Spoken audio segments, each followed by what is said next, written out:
എടാ നീ എൻ്റെ കൂടെ ഒന്ന് റെയിൽവേ സ്റ്റേഷൻ വരെ ഒന്ന് വരുമോ? Will you come with me up to the railway station? ഇത് ഡയറക്റ്റ് ആണേ, നേരിട്ട് ചോദിക്കുകയാണ്, will you come with me up to the railway station. അപ്പോൾ ഇത് അമ്മ ചോദിക്കണം എന്താണ് അവൻ പറഞ്ഞേ എന്ന് ചോദിച്ചപ്പോൾ നമ്മൾ അമ്മയോട് പറയുമ്പോൾ അത് ഇൻഡയറക്റ്റ് ആവുകയാണ്. ഇൻഡയറക്റ്റ് ആവുമ്പോൾ നമ്മളൊക്കെ സ്കൂളിൽ പഠിച്ചിട്ടുണ്ട്, വിൽക്കം എന്തായി മാറും, ഉടുക്കമ്മായി മാറണം എന്നാണ് നമ്മളെ പൊന്നു മക്കളെ പഠിപ്പിക്കുന്നത് അല്ലേ. പക്ഷേ ഭാഷയെ നെഞ്ചോട് ചേർക്കുമ്പോൾ എങ്ങനെയാവും എന്ന് പറയട്ടെ. ഇല്ലമ്മ, he ask me if I would go with him. അവൻ്റെ കൂടെ പോവോന്ന് ചോദിക്കണം, റെയിൽവേ സ്റ്റേഷൻ വരെ ഒന്ന് പോവോന്ന് ചോദിക്കണം.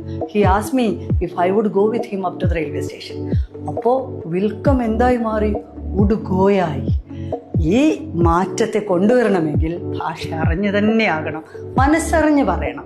അല്ലാതെ വിൽക്കം വുഡ്കം ആക്കണം എന്ന് പഠിക്കാൻ നിന്നാൽ പറ്റത്തില്ല. സോ വെൽക്കം ടു ഷനൈൻസ് അക്കാഡമി. അറിഞ്ഞ് പഠിക്കാം. വെൽക്കം. നിങ്ങൾ ബേസ് കോഴ്സിനാണ് ജോയിൻ ചെയ്യുന്നതെങ്കിൽ 175 ടോപ്പിക്സ് നിങ്ങളെ കൊണ്ട് സംസാരിപ്പിക്കും. ഇന്റർമീഡിയറ്റിനാണെങ്കിലോ 350 ടോപ്പിക്സ്.